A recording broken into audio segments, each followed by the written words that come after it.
لن ينال الله لحومها ولا دماؤها ولكن يناله التقوى منكم صدق الله العظيم ان الله وملائكته يصلون على النبي يا أيها الذين آمنوا صلوا عليه وسلموا تسليما اللهم صل وسلم على سيدنا محمد نور الانوار وسر الاسرار وسيد الابرار وعطرته بعدد كل معلوم لك السلام عليك يا نبي الله السلام عليك يا رسول الله السلام عليك يا حبيب الله السلام عليك يا نور الله السلام عليك يا ذكر الله السلام عليك يا حبل الله السلام عليك يا صبغة الله السلام عليك يا سيف الله السلام عليك يا خاتم النبيين السلام عليك يا رحمة للعالمين السلام عليك يا محمد مصطفى السلام عليك يا احمد مجتبى صلی اللہ تعالی علیہ وسلم۔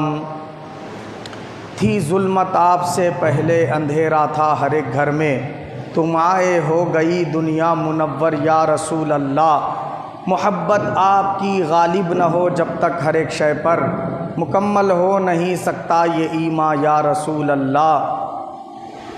اور اللہ کا جسے عرفان ہوتا ہے کوئی قربانی دے دینا اسے آسان ہوتا ہے، مگر جسے رسول اللہ کا عرفان ہوتا ہے وہ قربانی نہیں دیتا ہے، خود قربان ہوتا ہے۔ عزیزان ملت اسلامیہ، یہ اللہ رب العزت کا بے پناہ فضل و کرم ہے کہ اس نے ہم تمام کو ہر جمعہ کی طرح آج بھی یہاں جمع ہونے کی سعادت نصیب فرمائی۔ جیسا کہ آپ تمام حضرات جانتے ہیں کہ ہم تمام حضرات عید الاضحیٰ کے موقع پر قربانیوں میں مشغول ہے۔ آج عید الاضحیٰ کا تیسرا دن بھی ہے، پھر ساتھ میں عید المومنین جمعہ بھی ہے۔ اس مناسبت سے ہم تمام حضرات قربانی سے متعلق فضائل مسائل جو ہے سماعت کرتے ہوئے آئے۔ آج ہماری جو گفتگو ہے وہ اس بات پر ہے کہ قربانی ایک قربانی صغریٰ ہے اور ایک قربانی کبریٰ ہے۔ قربانی صغریٰ وہ ہے جو آدمی اپنے پاکیزہ حلال مال سے جانور خریدے اور اللہ کی رضا حاصل کرنے کے لیے ان مخصوص دنوں میں 10، 11، 12 ذی الحج، یہ مخصوص تاریخوں اور دنوں میں کیا کرے؟ اللہ کی رضا کے لیے اس جانور کو ذبح کرے۔ یہ کیا ہے؟ قربانی صغریٰ ہے۔ اس کا ثواب اور اجر آپ تمام حضرات سماعت کر چکے کہ وہ جانور اپنے گوشت، کھروں، سنگوں اور بالوں کے ساتھ اللہ کے حضور حاضر ہوگا جاندار بن کر، اور اللہ کے حضور قربانی دینے والے کے لیے سفارش کرے گا، شفاعت کرے گا، اور اس پر کیا ہے؟ قربانی کرنے والے کو سوار کیا جائے گا، وہ جنت تک اس کو پل صراط پہ سے گزار کے پہنچائے گا۔ اور بھی بہت سارے فضائل آپ نے قربانی کے تعلق سے سماعت فرمائے۔ میں نے جو آیت کریمہ خطبے میں تلاوت کی اس میں اللہ رب العزت نے ارشاد فرمایا لن ینال اللہ لحومها ولا دماؤها، تم جو مال سے جانور خرید کے میری رضا کے لیے قربانی کرتے ہو، وہ قربانی کا نام مجھ کو گوشت پہنچتا ہے اور نہ ہی خون پہنچتا ہے۔ کس کو؟ اللہ تعالیٰ کو۔ اللہ پاک فرما رہا ہے کہ اللہ کے یہاں تمہارے ذبح کیے ہوئے جانور کا نہ گوشت پہنچتا ہے اور نہ ہی خون پہنچتا ہے۔ خون تو بہہ جاتا ہے، اور جو جانور کے جسم میں جمع شدہ خون ہے جسے تلی کلیجی کہتے ہیں وہ تم خود کھا لیتے ہو، گردے تم کھاتے ہو، بھیجا تم کھاتے ہو، پائے تم کھاتے ہو، اور جو گوشت ہے اس کے 3 حصے کر کے ایک حصہ تم اپنے گھر والوں کو کھلا لیتے ہو، ایک رشتہ داروں کو کھلا لیتے ہو، ایک غربا فقراء کو کھلا دیتے ہو۔ ان تمام جو ہے صورتوں میں کیا اللہ تعالیٰ کو گوشت کی ایک بوٹی تو بھی پہنچی؟ نہیں پہنچی۔ خون کا ایک قطرہ تو بھی پہنچا؟ نہیں پہنچا۔ تو اللہ پاک نے یہی بات بیان فرمائی کہ اللہ تعالیٰ طالب بھی نہیں ہے تمہارے گوشت اور خون کا، تم ہی کھاؤ، تم ہی خوش رہو، مگر اللہ کے یہاں پہنچتا کیا ہے؟ فرمایا وَلَٰكِن يَنَالُهُ التَّقْوَىٰ مِنْكُمْ، تمہارے طرف سے اللہ کی بارگاہ میں تقویٰ پہنچتا ہے۔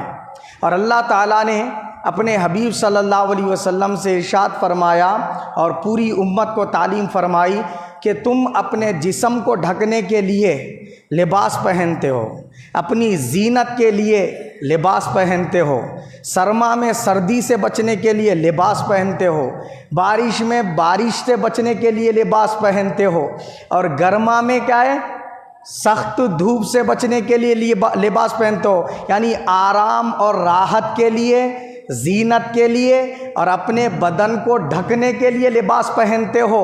لیکن اللہ کے یہاں اس سے بھی زیادہ اہمیت کا حامل لباس التقوی، تقوی کا لباس ہے فرمایا اللہ پاک نے۔ اور آپ دیکھیں روزہ رکھوایا اللہ پاک نے رمضان مبارک کا، تو وہاں بھی یہی فرمایا یا ایھا الذین آمنوا کتب علیکم الصیام کما کتب علی الذین من قبلکم لعلکم تتقون، اے ایمان والو تم پر روزے فرض کیے، تم سے پہلے لوگوں پر بھی روزے فرض کیے گئے تھے۔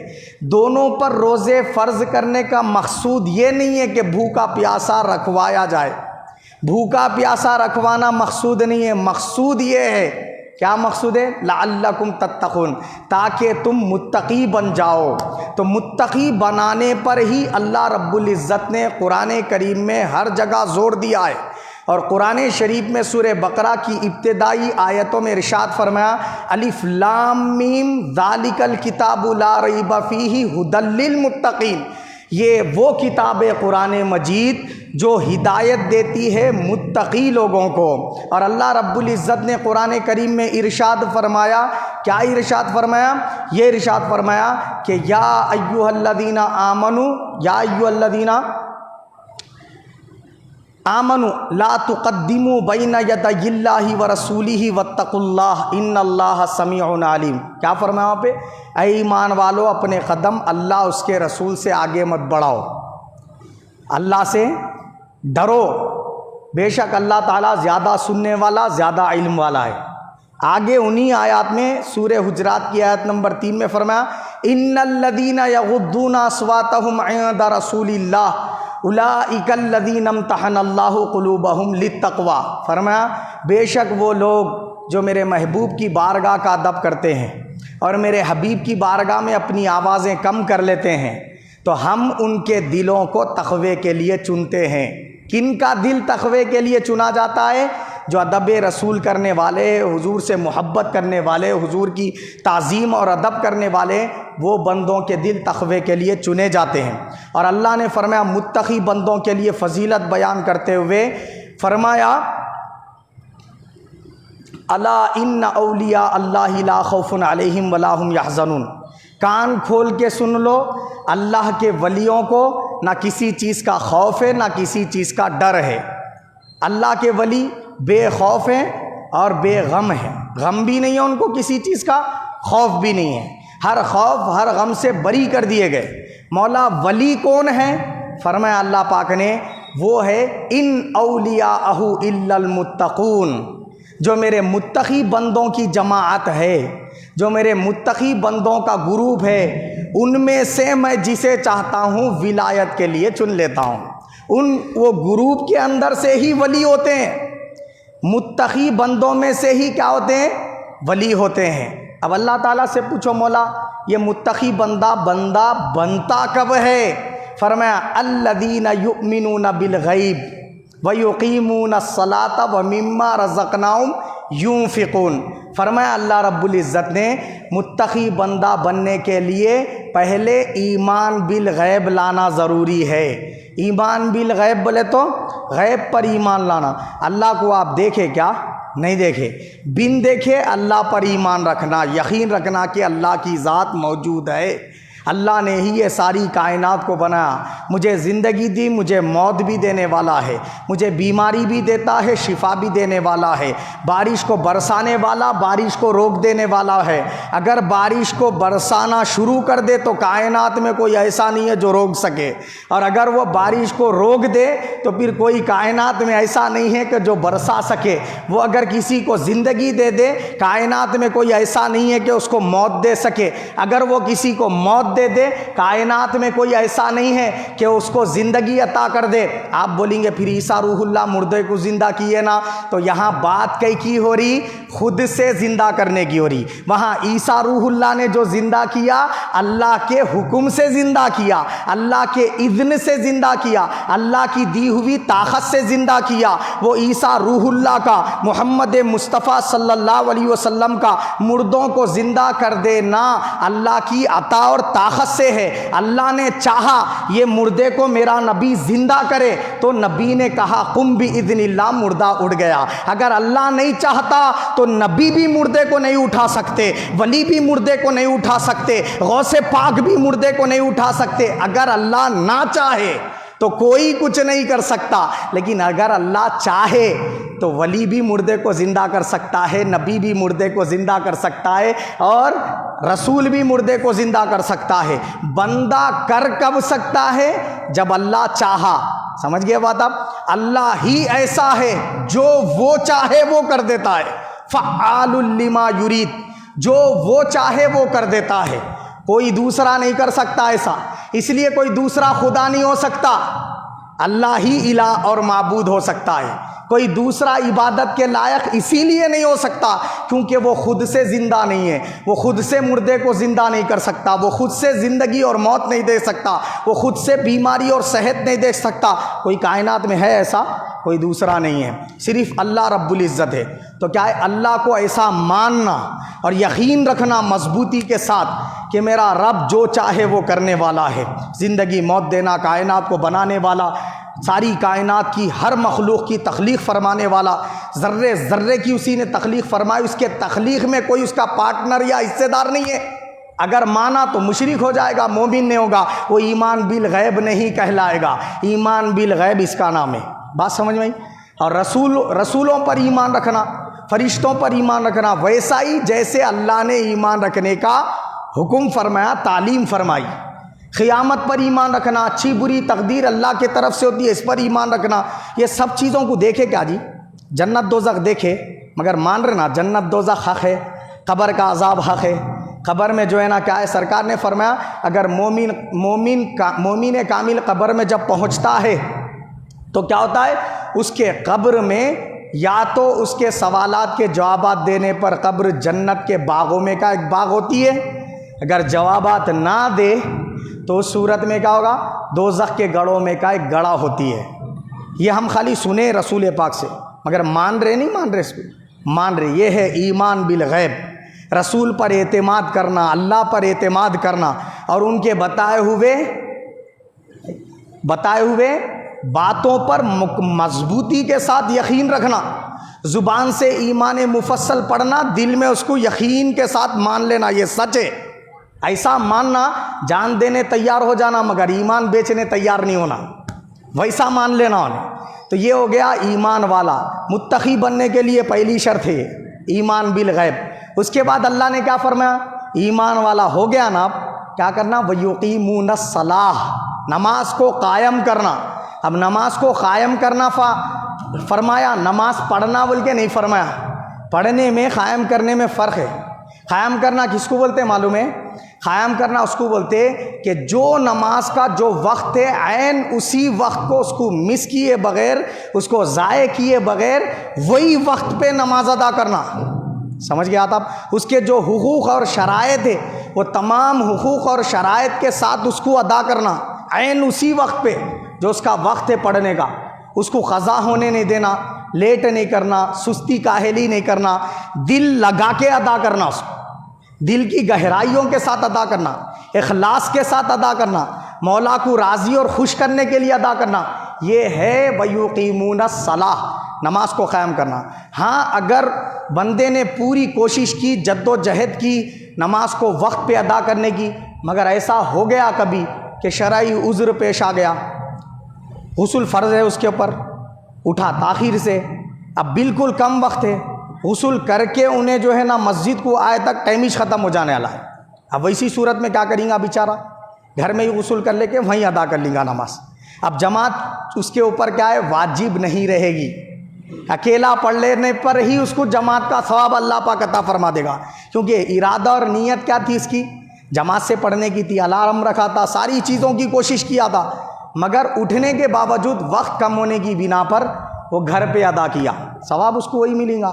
اب ایک بندہ ایسا ہے سب کوشش کیا، آنکھ کھلی ہی نہیں اس کی، الارم کب بج گیا اور کب جو ہے نا صبح ہو گئی پتہ ہی نہیں چلا، اس کو اجالا ہو گیا، اب نمازی قضا ہو گئی، تو اس کے لیے کوئی گناہ نہیں ہے۔ کیوں گناہ نہیں ہے؟ کیونکہ وہ سوئے ہوئے آدمی کے اوپر شریعت کیا ہے، معطل ہو جاتی ہے۔ نیند کی حالت میں اب کوئی آدمی ہے بالکل گہری نیند میں، انہیں ہوش ہی نہیں ہے اس کو، وہ نیند کی حالت میں بڑبڑاتے ہوئے گالیاں دے دیا انہیں، خطرناک۔ وہ کھاتے میں درج ہی نہیں ہوتے۔ کیوں درج نہیں ہوتے کھاتے میں؟ اس کے کھاتے میں اس لیے درج نہیں ہوتے کیونکہ اس کو اس کی ہوش ہی نہیں ہے۔ شریعت کا حکم اس کے اوپر لاگو ہوتا، مسلمان ہونا، عقل والا ہونا، جوان ہونا، انہیں حالت ہوش میں نہیں ہے، اس کی عقل اس کے قابو میں نہیں ہے۔ نیند میں سے جب اٹھا، ارے تم نیند میں گالیاں دے رہے تھے، ہولے ہو گئے کیا؟ میں کب دیا گالیاں؟ بولتا انہیں ہے نہیں، بولا نیند میں چل رہے تھے، بولے تو میرے کو کیا معلوم، میں تو بستر پہ سو رہا تھا، بولتا کس کو دیکھے گی تم، بولتا تو اس کو ہوش نہیں ہے اس بات کی۔ بات سمجھ میں آئی؟ تو معلوم یہ ہوا کہ اگر کوئی بندہ ان عذرات کی بنا پر نماز کو قضا کیا تو وہ نماز قائم کرنے پہ ہی ہے۔ سمجھ گئے بات آپ؟ ایک مرتبہ ایک موقع پر کیا ہوا، رسول پاک صلی اللہ علیہ وسلم کے صحابہ کو اور سرکار کو کافروں نے جنگ میں اتنا مشغول رکھا کہ ان کو موقع ہی نہیں دیا کہ تھوڑی سی بھی مہلت ملے کہ نماز ادا کر سکے۔ سرکار اور صحابہ جنگ کے میدان میں کافروں سے لڑنے میں اتنے مشغول رہے کہ 2 نمازیں قضا ہو گئی۔ اب جنگ چھوڑیں گے تو سیدھا قتل ہی ہو جاتے، نماز پڑھنے کے لیے مصلی بچھیں گے تو ایسی حالت کر دیے کافرین۔ تو آقا علیہ الصلوۃ والسلام کو جلال آ گیا، اور سرکار جنگ سے فارغ ہونے کے بعد میں اللہ کے حضور ہاتھ اٹھا کے بد دعا فرمائے، اے اللہ یہ ظالموں کی وجہ سے ہماری 2 نمازیں قضا ہو گئی، لہذا تو ان کو، ان کے گھروں کو، ان کے قبروں کو آگ سے بھر دے، بولے سرکار۔ اب آپ ذرا سوچیں، ایک طرف ہمارے نبی کا وہ رخ ہے کہ آقا علیہ الصلوۃ والسلام پر کچرا ڈالا جا رہا ہے، مگر سرکار مسکرا کے جھٹک کے چلے جا رہے ہیں۔ پھر جب بازار جانے کی بات آتی ہے، گھر پہ دستک دیتے ہیں وہی کافروں کے، اور پوچھتے ہیں میں بازار جا رہا ہوں، کچھ لانا ہو تو بولو۔ یہ ہمارے آقا کے اخلاق ہے نہیں؟ وہ کچرا ڈالنے والی بیمار ہو گئی تو کھجور لے کے پہنچ گئے گھر پہ، کیسی ہے طبیعت بول کے پوچھنے، یہ ہمارے آقا کے اخلاق ہے۔ مگر جہاں نمازیں ظالموں کی وجہ سے قضا ہوئی، وہاں سرکار نے بد دعا کے لیے ہاتھ اٹھا دیے۔ ذرا سوچے آقا علیہ الصلوۃ والسلام جو ایک کیا درس دے رہے ہیں کہ فرائض کے معاملے میں اتنے سخت ہو جاؤ کہ کوئی بھی تمہارے فرائض کے اوپر انگلی نہ اٹھا سکے، اس کو ادا کرنے میں جو ہے نا کوتاہی نہ کروا سکے۔ آقا علیہ الصلوۃ والسلام نے 2 نمازیں قضا ہوتے ہی فرما دیا کہ اے اللہ ان لوگوں کو ہلاک کر دے، ان کے جسموں کو، ان کے قبروں کو، ان کے گھروں کو آگ سے بھر دے۔ یہ بد دعا فرمائی رسول پاک صلی اللہ علیہ وسلم نے۔ تو معلوم ہوا نماز کی کتنی اہمیت ہے۔ تو یہاں اللہ نے فرمایا متقی وہ نہیں ہے گانجا مارنے والا، متقی وہ نہیں ہے زلفیں لٹکا لے کے پھرنے والا، متقی وہ نہیں ہے کیا ہے جو نشے میں رہنے والا، متقی وہ نہیں ہے جو زردے کے پانا کھانے والا، متقی وہ نہیں ہے ڈبل سگریٹ لگا کے پھونکنے والا۔ متقی وہ ہے جو کیا ہے ایمان بالغیب رکھنے کے ساتھ ساتھ نماز کو قائم کر دے۔ بات سمجھ میں آئی؟ بولے ہم حرم میں نماز پڑھے گئے تھے، اتنے پہنچ گئے تو پھر کھانا بھی حرم میں کھاؤ، گھر پہ کہیں کو کھا رہے پکا کے نہیں۔ آپ غور کیجیے، آپ پھر بنے پیر بن کے بیٹھ گئے، شملے امامے دیکھنے کا ہے معاملہ۔ تب بتائیے ذرا کس کی سنت پہ چل رہے، کون سے پیر کے طریقے پہ ہے؟ پیران پیر امام الاولیاء ہو کے ایک نماز ترک نہیں فرما رہے، اور با جماعت نماز میں تکبیر اولیٰ فوت کبھی نہیں ہو رہی۔ حضور خواجہ غریب النواز ہندوستان کے ولیوں کے سلطانوں کے ایک نماز بھی آپ کی قضا نہیں ہوئی ہے نہیں؟ بولا آپ امام حسین جن کو سرکار فرما رہے جنتی جوانوں کا سردار ہے میرا نوازا، میدان کربلا میں خون میں نہارے، پھر بھی نماز کو جو ہے ترک نہیں فرما رہے آپ۔ حالت نماز میں، حالت سجدے میں سر کٹا دیا آپ، زخموں میں چوروں کے بھی۔ کیا بات معلوم ہوئی کہ وہ جو یہ کہے کہ نماز مرید بنتے ہی معاف، وہ پیر بھی زندیق ہے، وہ مرید بھی زندیق ہے، خود بھی جنت میں نہیں جائیں گا، وہ جہنم میں جائیں گا، ساتھ میں لے کے جائیں گا پوری قسط کو۔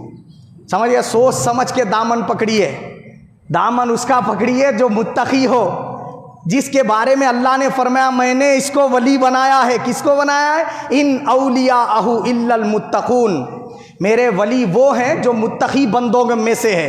اب آگے فرمایا اللہ نے کیا فرمایا؟ متقی بندے وہ ہیں جو نماز قائم کرتے ہیں. وَمِمَّا رَزَقْنَاهُمْ يُنْفِقُونَ، جو کچھ اللہ نے ان کو مال و دولت دیا ہے اس میں سے کیا کرتے ہیں؟ وہ خرچ کرتے رہتے ہیں. روزمرہ کی بھی جو زندگی اس میں بھی صدقہ خیرات کرتے رہتے ہیں. غریب بچیوں کی شادیوں میں بھی دیتے رہتے ہیں، بیواؤں کی مدد پہ خرچ کرتے رہتے ہیں، مسافروں کی مدد پر خرچ کرتے رہتے ہیں، قیدیوں کو رہائی دلانے میں خرچ کرتے رہتے ہیں. اور کیا کرتے ہیں؟ جب فرض آ جائے زکوٰۃ، سال میں ایک مرتبہ فرض ہو جائے وہ بھی ادا کرتے ہیں، فطرہ واجب ہو جائے وہ بھی ادا کرتے ہیں، حج فرض ہو جائے وہ بھی ادا کرتے ہیں، قربانی واجب ہو جائے وہ بھی ادا کرتے ہیں. بہرحال میری راہ میں ہر طریقے سے کیا کرتے رہتے ہیں؟ اپنے مال کو خرچ کرتے رہتے ہیں. اور دنیا دار آدمی کیا کرتا ہے؟ دنیا دار آدمی ڈش کنیکشن لینے میں پیسے کو خرچ کرتا، زردے کے پانا کھانے میں پیسے کو خرچ کرتا، گٹکے کھانے میں پیسے کو خرچ کرتا. وہاں اس کو نوٹاں یاد نہیں آتے. ارے میں دن میں جو ہے نا 5 پوڑیاں کھا لے رہا ہوں، 30 روپے کی ایک پوڑی ہے، دن میں 5 پوڑی کھایا تو کتنے پیسے ہو رہے حساب نہیں ڈالتا انہیں. جمعہ میں ایک مرتبہ مسجد کو آتا، جمعہ میں ایک مرتبہ جمعہ کی نماز پڑھنے کے لیے، اس کو بولے بیٹا مسجد کے لیے تعاون کر، بولے تو 10 روپے نکالنے کو 10 بار سوچتا انہیں. کئی کو سوچ رہا معلوم ہے وہاں سخی ہے انہیں، گٹکے کھانے میں، سگریٹاں پھونکنے میں سخی ہے انہیں، ڈبیوں کے ڈبیاں ختم ہو جا رہے ہے نہیں. بولا انہیں ڈش کنیکشن لینے میں وہاں مہینہ بھر جو ہے نا جو کچھ استعمال کریں گا وہ نیٹ کا خرچہ دیں گا، فونوں میں نیٹ بیلنس ڈال دیں گا، یہ ہونا ہی ہونا ہے. بولے زندگی اس کے بغیر ہو نہیں سکتی. نہیں ہو سکتی کیا؟ بولو جی، نہیں ہو سکتی. فٹ پاتھ پہ سونے والا آدمی زندگی نہیں گزار رہا کیا بغیر فون کے؟ گزار لے سکتا انہیں بھی، مگر کیا ہے معلوم ہم اس کو کیا کر رہے ہیں؟ ہمارے اوپر سوار کر لے رہے فون کو. اس کے بغیر میری زندگی سے نہیں. کیا ہم ایسا نہیں کر سکتے کہ ہماری زندگی اس کے بغیر نہیں کہ ہم مسجد کے لیے تعاون کریں؟ کیا ہماری زندگی اس کے بغیر نہیں کہ مدرسے کا تعاون کریں؟ کیا ہماری زندگی اس کے بغیر نہیں کہ ہم غریبوں، بیواؤں، یتیموں کی جو ہے نا کیا کریں؟ ان کی پرورش اور ان کی تربیت، تعلیم کے لیے خرچ کریں؟ ہرگز ایسا نہیں کریں گے ہم. کیوں نہیں کریں گے؟ کیونکہ اس میں خیر ہو رہا ہے اور یہاں پر شر ہو رہا ہے. شر کے معاملے میں شیطان سخی بنا دیا، خیر کے معاملے میں بخیل بنا دیا. ہم میں سے کوئی شخص یہ گارنٹی نہیں دے سکتا کہ ہماری اولاد ہمارے مرنے کے بعد ہمارے لیے ایصال ثواب کے ذرائع جو ہے نا فراہم کرے گی یا خود پڑھ کر ایصال ثواب کرتی رہے گی. دے سکتا؟ میں خود گارنٹی نہیں دے سکتا. کیوں؟ اللہ نے مثالیں قرآن کریم میں ایسی بیان فرمائی. حضرت نوح نجی اللہ علیہ الصلاۃ والسلام، اللہ کے سب سے پہلے رسول، جلیل القدر پیغمبر، جن کو اللہ نے 950 سال تک دین کی تبلیغ کرنے کا حکم دیا. 950 سال دین کی تبلیغ کرتے رہے، لوگ سدھرے نہیں، حتیٰ کہ آپ کی بیوی کافرہ رہی اور آپ کا بیٹا کنعان کافر رہا اور آپ کشتی میں سوار ہو جاؤ ایمان لا کے کہتے رہے. آخر میں کشتی کا ڈور لگانا پڑا اور وہ کافر ہی رہ کر مر گئے. اب نبی کی اولاد ہے، کافر رہ کر مری. آدم علیہ السلام کے صاحبزادوں کا واقعہ آپ نے سماعت فرمایا. حابیل و قابیل.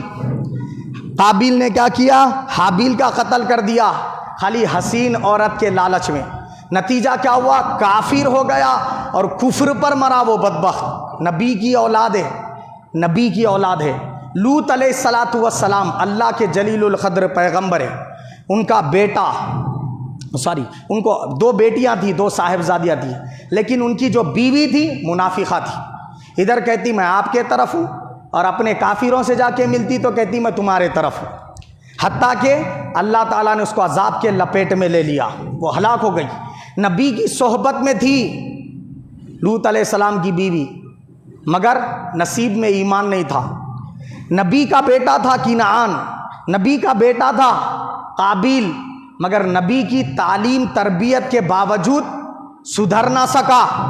ہم تو علماء مفتیان کرام ہیں، ہمارے یعنی اگر گھروں میں بھی ایسے پیدا ہو جائے تو ہو سکتے، نہیں ہو سکتے نہیں، مگر اس پر جو ہے نا یہ نہیں کہہ سکتے کہ وہ علماء نے اپنے بچوں کی تعلیم تربیت غلط کی. نہیں، وہ تعلیم تربیت کرتے رہتے ہیں، ان کو سمجھاتے رہتے ہیں، بتاتے رہتے ہیں. اس کے باوجود اگر وہ غلط رستے پر چلے تو علماء کا قصور نہیں. آدم صفی اللہ کا قصور نہیں، نوح نجی اللہ کا قصور نہیں، لوط علیہ السلام کا قصور نہیں، ابراہیم خلیل اللہ علیہ السلام نے کیا اپنے چاچا آزر سے نہیں کہا تھا کہ یہ بت پرستی ترک کر دو؟ مگر چاچا سدھرا نہیں، آپ نے وعدہ فرمایا اگر تم ایمان لا لو گے تمہارے کفر کے لیے میں اللہ کے حضور توبہ کروں گا اور تمہاری مغفرت کی دعا کروں گا۔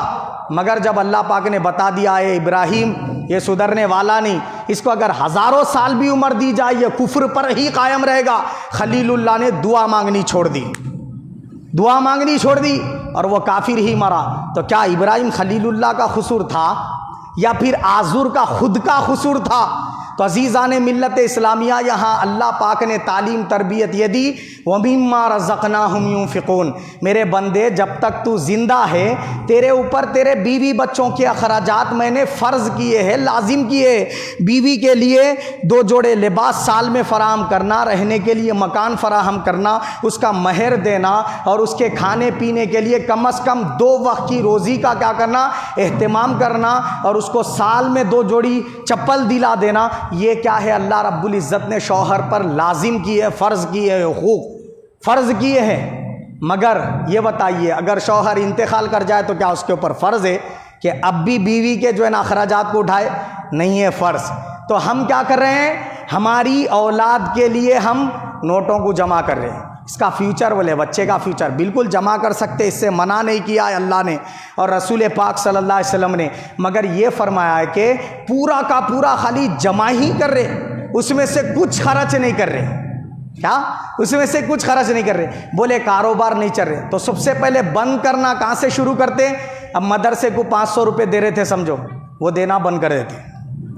کیا؟ مسجد کو اگر 100 روپے دے رہے تھے وہ دینا بند کر دیتے۔ تو پہلے خیر کے کاموں سے بند کرتے ہوئے آتے یا شر کے کاموں سے بند کر لیتے ہوئے آتے؟ یہ نہیں کرتے۔ میں فون میں بیلنس 500 روپے کا ڈالاتوں تھا 250 کا ڈالاتوں بلکہ نہیں سوچتے، نہیں، یہاں کم نہیں کرتے۔ گوشت 1 کلو کھارو تھا آدھا کلو کر دیتا ہوں، نہیں سوچتے۔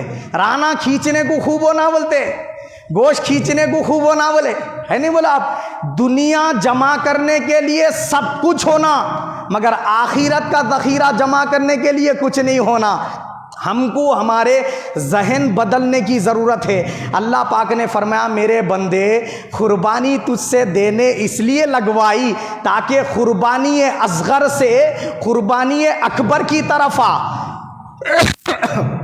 وہ جو سال میں 1 مرتبہ قربانی دے رہا وہ قربانی اصغر ہے، وہ اس لیے دلوائی گئی تاکہ ان قربانیوں کا جذبہ پیدا ہو جائے۔ اب جیب میں سے پیسے نکل رہے نہیں، مسجد کو ڈالوں نہ کو ڈالوں آگے پیچھے ہو رہا، ڈال دے قربانی کا ثواب عطا کروں گا۔ کیا؟ اے میرے بندے تو بیوہ اور یتیم بچوں کی پرورش ان کی تعلیم تربیت کے لیے خرچ کرنے میں ہاتھ کو روک لے رہا، روک مت، دے دے، قربانی کا ثواب بھی دوں گا اور 1 روپیے کے بدلے 10 روپیے واپس کر دوں گا۔ اور 3 پارے میں سورہ آل عمران کی غالباً آیت شریفہ ہے، فرمایا اللہ پاک نے 700 گنا تک واپس کر دوں گا، فرمایا 700 بلکہ اس سے بھی زیادہ بول کے فرمایا اللہ پاک نے۔ اب آپ اندازہ لگائیے کتنا جو ہے نا بڑا معاملہ ہے۔ آپ ادھر سے دیں گے اللہ کے پاس ذخیرہ ہوگا، پھر واپس پلٹ کے آ بھی جائے گا، دنیا بھی سنورے گی اور آخرت بھی سنور جائے گی۔ آقا نے فرمایا اگر تجھے غریبی کا ڈر ہے عمرہ کر لے، بولے سرکار اللہ تجھے مالدار بنا دے گا۔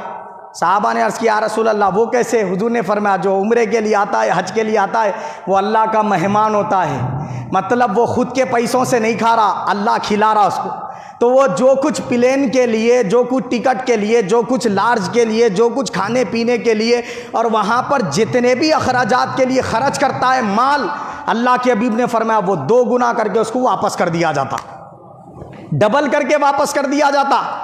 صحابی رسول نے سوال کیا یا رسول اللہ میں غریب ہوں، حضور صلی اللہ علیہ وسلم نے فرمایا غربت سے ڈر مت، نکاح کر لے اللہ تجھے مالدار کر دے گا، فرمایا سرکار نے۔ سمجھ گیا تب؟ یعنی پہلے تو اکیلا تھا تو تیرا ایک کے رزق کی ذمہ داری اٹھانا اللہ پر لازم تھا، اب جب تم 2 ہو جاؤ گے تو ڈبل رزق عطا فرمائے گا اللہ تعالیٰ۔ فرمایا سوچ مت بیوی آ جائیں گی تو گزر بسر کیسا ہوں گا، یہ دینے والا اللہ ہے، فرمایا سرکار دو جہاں صلی اللہ علیہ وسلم۔ تم اللہ پر بھروسہ کرنے والے بن جاؤ، اللہ تم کو ایسے رزق دے گا جیسے چرین پرین کو عطا فرما دیتا ہے۔ وہ جب گھر سے نکلتے ان کو خبر نہیں ہوتی ہم کو آج کیا ملیں گا بول کے، مگر جب گھروں کو واپس آتے پیٹ بھرا ہوا رہتا ان کا، ایسے سیر ہو کے واپس لوٹتے۔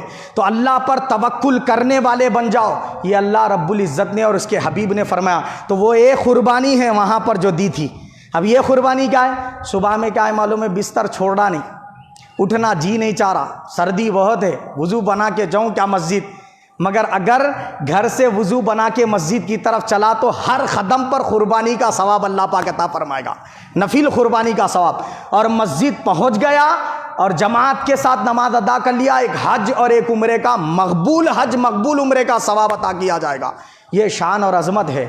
ہم خالی قربانی سمجھ رہے ہیں بقرعید کے دن بکرا لا کے یا پاڑا لا کے ذبح کر لینا، گوشت کھا لینا، اسی کا نام نہیں۔ یہ قربانی کرا کے قربانی اکبر کی طرف بلایا گیا۔ آخری بات عرض کر دیتا ہوں، امام شافعی رحمۃ اللہ علیہ کے دور مبارک میں ایک واقعہ پیش آیا۔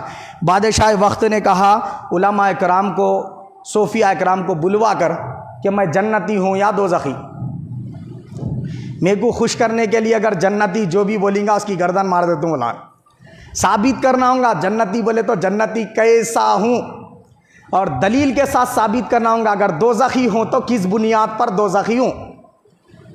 اب کیا ہوا؟ سب پر سکتہ طاری ہو گیا، جنتی بولے بھی تو پھنسے، دوزخی بولے بھی تو پھنسے۔ بادشاہ وقت کچھ دیر خاموش رہ کے اس کے بعد اعلان کرتا ہے کیا تم میں کوئی ایک بھی ایسا نہیں ہے جو مجھے بتا سکے دلائل کی روح سے کہ میں جنتی ہوں یا دوزخی ہوں؟ کوئی بھی ہاتھ نہیں اٹھا رہا بتانے کے لیے۔ امام شافعی ابھی چھوٹے تھے، بچے تھے، آپ تشریف لائے، بلوغیت کی عمر کے قریب تھے آپ، 12-13 سال کے بچے، تو آپ تشریف لائے اور آپ نے فرمایا میں جواب دوں گا۔ وہ بولے اتنے بڑے بڑے صوفیہ علماء بیٹھے ہوئے، یہ ساکت ہیں، ارے بچے کی جرت اور دلیری دیکھو، یہ کہتا ہے کہ دلیل کی روح سے میں ثابت کر دوں گا آپ جنتی یا دوزخی۔ مگر میرا ایک سوال ہے، پہلے وہ سوال کا آپ جواب دیں۔ کیا سوال ہے؟ پوچھا بادشاہ، مجھے یہ بتائیے کبھی کسی بھی وقت آپ کی پوری زندگی میں ایک مرتبہ تو بھی ایسا ہوا کہ آپ کو اللہ تعالیٰ کا کچھ خوف ہوا، کچھ ڈر ہوا، یا آپ اللہ کے حضور حاضر ہونے کے بارے میں ڈر گئے، گھبرا گئے؟ کبھی ایسا ہوا کیا پوری زندگی میں آپ کی؟ تو بادشاہ وقت نے کہا کہ ایک موقع ایسا آیا، وہ موقع یہ تھا کہ میرے سامنے بہت سارے جو ہے نا ٹیبل پر کھانے کی اشیاء موجود تھی، لذیذ لذیذ، اور میرا جی چاہتا تھا کہ میں اس سب میں سے تناول فرماؤں، مگر اتنے میں ایک غریب فقیر سائل کی آواز آئی۔ اس نے کہا کہ اللہ کے لیے، اللہ کو راضی کرنے کے لیے مجھے کچھ کھلا دو، مجھے کچھ خیرات کر دو، میں 2 دن کا بھوکا ہوں۔ اب ایک طرف اس کا سوال تھا، دوسری طرف میری بھی بھوک تھی، اور میرے سامنے لذیذ لذیذ غذائیں تھیں۔ اچھا، امام شافعی رحمۃ اللہ علیہ نے فرمایا تو پھر آپ نے کیا کیا؟ بادشاہ نے کہا کہ مجھے اللہ تعالیٰ کا محشر کا دن یاد آ گیا، اللہ کے حضور حاضری یاد آ گئی کہ اگر میں آج اپنے نفس کو کچل کے یہ پورے کھانے اس فقیر کو دے دوں تو شاید اللہ میرے گناہوں کو معاف کر دے، اور کیوں نہیں کرے گا؟ اور پھر محشر کے دن مجھے جو خوف اور جو دہشت ہونی ہے، وہ خوف اور دہشت سے اللہ مجھے امان عطا کر دے۔ یہ سوچ کر میں نے وہ سارا کا سارا کھانا لذیذ جو کچھ رکھا ہوا تھا سب اس غریب فقیر کو دے دیا، اور میں نے بھوک برداشت کرنے کی تکلیف سہ لی۔ حضرت امام شافعی رحمۃ اللہ علیہ نے فرمایا تو پھر آپ کیا ہو گئے؟ جنتی ہو گئے، اسی بنیاد پر، اسی دلیل پر۔ انہوں نے کہا کہ دلیل کیا ہے؟ قرآن اور حدیث، آپ کا قول تھوڑے ہی مانوں گا۔ تو آپ نے فرمایا کہ اللہ رب العزت نے قرآن کریم میں فرمایا وَأَمَّا مَنْ خَافَ مَقَامَ رَبِّهِ جَنَّتَانِ، جو اللہ کے حضور حاضری سے ڈر گیا، خوف کھا گیا، تو اللہ تعالیٰ اسے ایک نہیں 2 جنتیں عطا فرمائے گا۔ تو میں نہیں کہہ رہا ہوں، اللہ رب العزت نے جنت کی بشارت دی ہے، اور ایک جنت نہیں، آپ تو 2 جنتوں کے مستحق ہیں بول کے فرمایا۔ سورہ نازعات میں بھی اسی طرح فرمایا کہ جس نے اپنی خواہش کو چھوڑ دیا اور اللہ سے خوف کھا گیا، ڈر گیا، اللہ تعالیٰ کیا ہے اس کو جنت عطا فرما دے گا۔ تو آپ نے دیکھ لیا کہ بندہ جب اس طریقے کی قربانیاں کرتا ہے، بکرے کی قربانی کرنے کے ساتھ ساتھ سال بھر اس طریقے کی قربانیاں کرتا ہے تو اللہ تعالیٰ کے حضور اس کا ایسا مقام اور مرتبہ ہو جاتا ہے۔ اللہ تعالیٰ ہم میں جذبہ قربانی پیدا فرمائے۔ تو آپ تمام حضرات سے اپیل کی جا رہی ہے کہ مسجد رحمانیہ کا زیادہ سے زیادہ تعاون فرمائیے۔ آپ دیکھ رہے ہیں سامنے ایلیویشن کا کام بھی ابھی باقی ہے اور بہت سارے کام باقی ہے۔ تعمیری کام میں ایسا نہیں ہے کہ ابھی تعمیری کام پوری طریقے سے مکمل ہو گیا ہے، صرف نماز پڑھنے کے جو حصے ہیں وہی جو ہے نا مکمل ہوئے ہیں، باہر کا ایلیویشن کا مینار وغیرہ کا کام باقی ہے۔ آپ حضرات سے درخواست ہے زیادہ سے زیادہ مسجد رحمانیہ کا تعاون فرمائے۔ اللہ تعالیٰ مجھے بھی اور آپ سب کو بھی عمل کی توفیق عطا فرمائے۔ ایک آخری مسئلہ بتا کے بات ختم کر دیتا ہوں، وہ تکبیر تشریق کے تعلق سے ہے۔ وہ یہ ہے کہ بہت سارے حضرات کیا ہے معلوم ہے، یہ سوال کر رہے ہیں کہ اگر فرض نماز کے بعد کلمہ تشریق پڑھنا کوئی بندہ بھول گیا، اکیلے تنہا نماز پڑھا تھا اور پڑھنے کے بعد کیا ہوا، وہ کلمہ تشریق پڑھنا بھول گیا، کل کی عصر تک پڑھنا ہے نا، ہفتے کی عصر تک پڑھنا ہے ہر فرض نماز کے بعد، اور باجماعت نماز ہو رہی ہے تو مصلیان مسجد اور امام دونوں کے لیے واجب ہے۔ اگر ایسا ہو گیا امام اور مؤذن دونوں بھی بھول گئے کسی نماز میں، پڑھے ہی نہیں، تو ایسی صورت میں اس کے معافی کی صورت کیا ہے؟ تو اس کے معافی کی کوئی صورت نہیں ہے۔ اب آپ نہیں پڑھے تو پھر ختم، بہتر ہے کہ توبہ استغفار کر لیں، یا اگر کرنا چاہ رہے اپنی طرف سے تو کچھ صدقہ خیرات کر لیں، کیونکہ صدقہ اللہ کے غصے کو ٹھنڈا کر دیتا ہے۔ یہ فرض نماز کے ساتھ ہی پڑھنا ہے، اگر نہیں پڑھے بھول گئے تو پھر اس کے لیے کوئی دوسری معافی کی صورت نہیں بتائی گئی۔ ایک تو یہ مسئلہ ہے۔ دوسرا یہ ہے کہ بہت سارے حضرات یہ پوچھ رہے اگر کوئی ان دنوں کی نماز قضا ہو جائے تو یہ دن قربانی کے گزر جانے کے بعد نماز کی قضا کرے تو کیا اس کو اس وقت کلمہ تشریق پڑھنا ہوگا؟ نہیں پڑھنا ہوگا۔ ان دنوں کی جو نمازیں ہیں اگر عام دنوں میں آپ قضا پڑھے تو کلمہ تشریق فوت ہو جائے گا، اس کے پڑھنے کی ضرورت نہیں۔ ایسے ہی اگر دوسرے دنوں کی قضا نمازیں ان دنوں میں پڑھے تو بھی آپ کو ان فرض نمازوں کے بعد کلمہ تشریق پڑھنے کی ضرورت نہیں ہے۔ لیکن اگر ان دنوں کی قضا انہی دنوں میں ادا کر رہے، جیسے فجر کی نماز قضا ہو گئی ظہر کے ٹائم پہ ادا کر رہے، یا 12 بجے سے پہلے صبح میں ادا کر رہے، یا ظہر کے بعد ادا کر لے رہے، تو ان صورتوں میں آپ کو کلمہ تشریق پڑھ لینا ہوگا۔ لیکن پہلی جو صورت بتائی دوسرے دنوں کی نمازیں ان دنوں میں قضا کر رہے تو کلمہ تشریق ان نمازوں کے بعد نہیں ہے، اور اگر ان دنوں کی نمازیں عام دنوں میں قضا کر کے پڑھے تو اس میں بھی کلمہ تشریق پڑھنا نہیں ہے۔ قربانی اگر ان دنوں میں کوئی بندہ نہیں دے سکا، جانور خرید لیا تھا مگر قربانی دیا ہی نہیں، تو اب اس کو پورا کا پورا جانور صدقہ کر دینا ہوگا۔ اب اس کو ذبح نہیں کر سکتا، انہیں گردے بھیجے نہیں نکال سکتا، پورا جانور ہی لے جا کے کسی غریب کو دے دینا انہیں۔ اب یہ ضروری نہیں ہے کہ وہ غریب سید نہیں رہنا، بلکہ سید کو بھی دے سکتے، غیر سید کو بھی دے سکتے، ٹھیک ہے۔ قربانی کے لیے وہ مسئلہ نہیں ہے جو زکوٰۃ کے لیے۔ قربانی کا جو صدقہ کر رہے آپ یعنی جانور، وہ سید کو بھی دے سکتے، غیر سید کو بھی دے سکتے۔ اور اگر کوئی بندہ قربانی کا جانور ہی نہیں لیا تھا اور دین قربانی کے ختم ہو گئے مگر قربانی واجب تھی اس کے اوپر، تو وہ ساقط نہیں ہوگی، اس کا وجوب رہے گا۔ اب اس کو کیا کرنا ہوگا، وہ قربانی کا ایک بکرا 1 سال کا خریدے تو کتنے پیسے ہوتے، اتنے پیسے کسی غریب فقیر کو صدقہ کرنے ہوں گے، پورے کے پورے پیسے یا تو سید کو دے دے یا غیر سید کو، مگر اس کا غریب ہونا کیا ہے، لازم اور ضروری ہے۔ اللہ پاک ہمیں عمل کی توفیق عطا فرمائے۔ سنت